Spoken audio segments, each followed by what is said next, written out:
What's going on, folks? Are you ready for the playoffs? I am. Let's get this money. First game we're going to talk about today is the Sixers and the Hawks. This is a fun matchup, and I don't think anybody expected what we saw in the first game, that the Hawks would just put their foot down in that first half and just really dominate the Sixers unexpectedly. Embiid did what he did. He put up, 38 points. He went off. Ben Simmons does what he apparently does and just doesn't make free throws. Went 3 of 10 from the line. Ultimately, that showed to be the difference. They lost by 4. If Ben Simmons just makes 5 of his 10, 5 more free throws, goes 8 for 10, they win the game.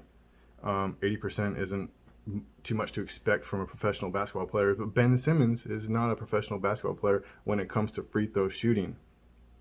I expect the hack-a-ben to continue tonight. So here's what I got on some Hawks trends. There's some strong trends out there for the 76ers tonight in this bounce back game, if you will, after dropping the first one in the 7-game series at home. So here's what I'm looking at. I found some ATS trends I want to share with you. The Sixers this season are 14-9-1 after a loss. They're 3-3 against the spread as a favorite in the playoffs. Okay. They're 2-2 as a home favorite in the playoffs. All right. They're 25-16 with equal rest. Okay.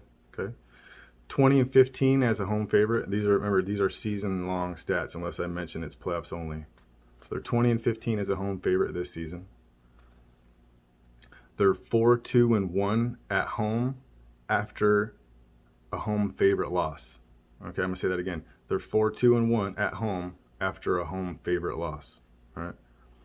And lastly, there is a SDQL trend that supports the Sixers in this spot.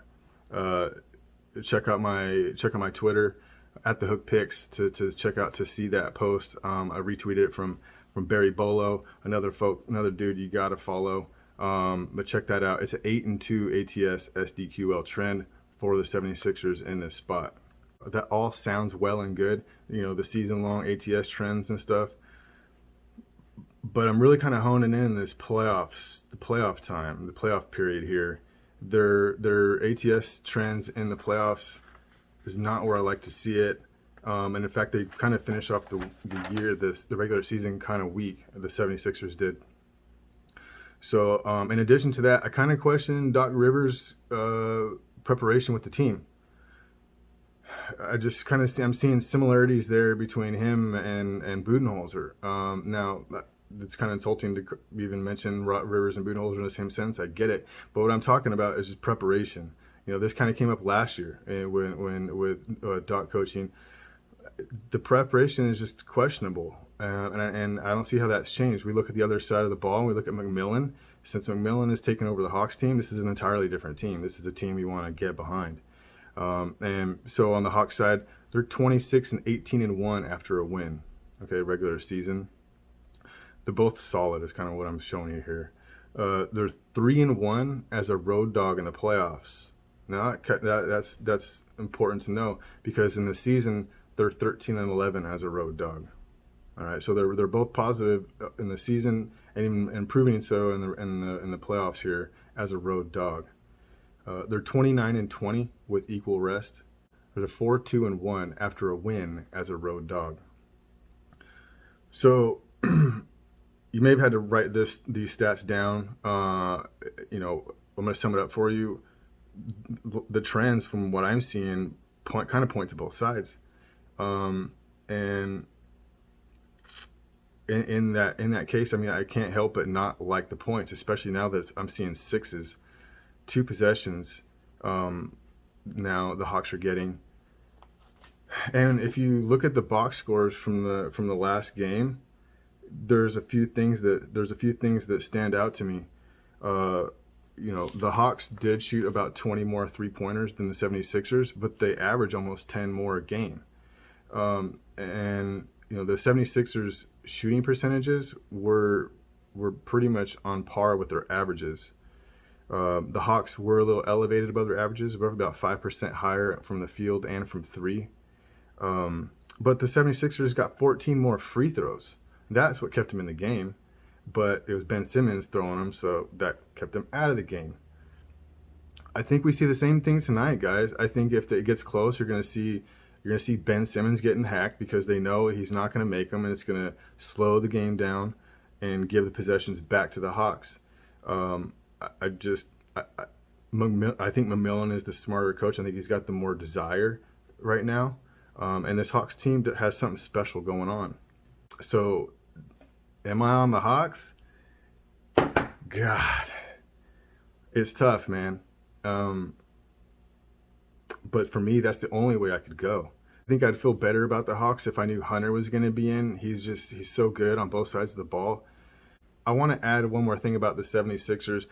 I shared a quote from a couple days ago after the game one with the Hawks. It was a Doc Rivers quote. Check my Twitter feed out for that. But what caught my attention is what Doc was talking about, and it seemed to be what his attention was on. And as a leader of a team that has championship aspirations, I don't understand, because he was worried about and upset about Trae Young foul calls. Okay, he's a great player. Yeah, it's frustrating sometimes when you're on the opposite side of Trae Young. When you're on his side, you like it, right? The dude's a baller. You're not going to stop him. And I'm not sure that Doc's attitude about getting the calls on Trae, that's going to matter. I'm not sure that he's concerning himself with the right thing or has the right attitude. I'm just shocked because Doc Rivers is better than that. It just, to me, it's telling. To me, it's telling on the mindset of folks within the team. So didn't like that. It was a big turnoff for the 76ers. Like if 76ers are relying on foul calls for Trae Young, they're already lost. They're already lost. And if you looked at the futures and the series price, the Hawks are now a favorite right now. Jazz and the Clippers. Let's talk about it. Man, Clippers. What is this team? I don't know.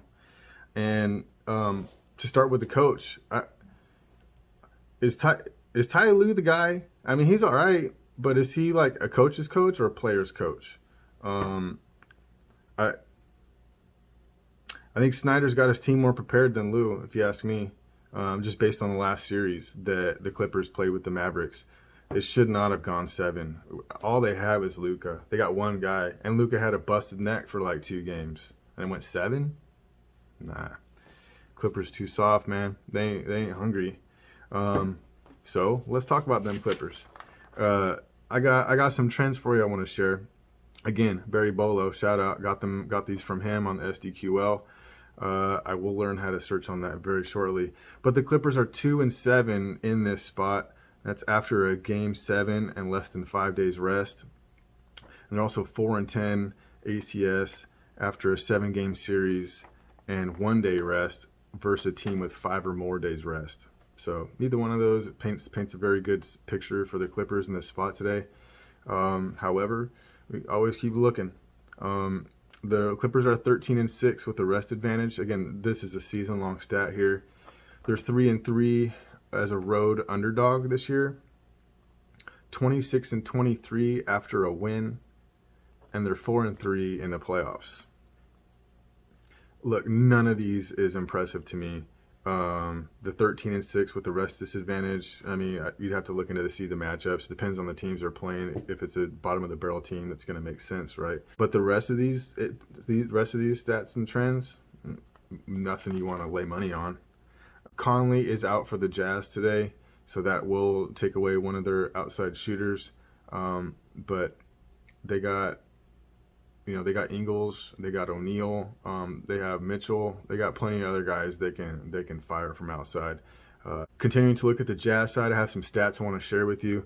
There's a SDQL stat here for the Jazz. They're 14-1 in this spot after winning the first round, and with the shooting stats that the Jazz had in the last game.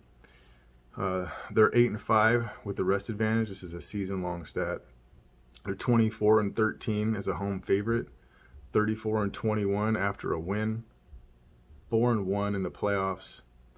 And I want to there's an asterisk there on that one in the playoffs, because that one loss, that one ATS loss in the playoffs for the Jazz was that game one against the Grizzlies when they didn't have Mitchell. So just, FYI, make the appropriate notes on that. Those are certainly much more dominant ATS trends and stats on the Jazz side. And, we look at the line, we're laying 3.5. I feel more comfortable on that side than the Clippers side. The Clippers are just too inconsistent. It seems like they only play when they're up against a wall, and then that's even a question of if they're even going to bring their game that day. So it just goes back to what I mentioned earlier. I question the preparation that Ty Lue has for this team, and I don't question Snyder. I don't. I think this guy has desire to win and take this team as far as possible. And if there's a year when they have a chance to make a run in the West, now is it. Lakers are out. They get through the Clippers here. I think they're looking really nice. The Hook official picks for June 8th. I have the Jazz minus 3.5. That's at BetMGM. And I have a very strong lean to the Hawks plus 6. Thank you very much for stopping by and watching today. Don't forget, there is games forever. Be sharp. Let's crush these books.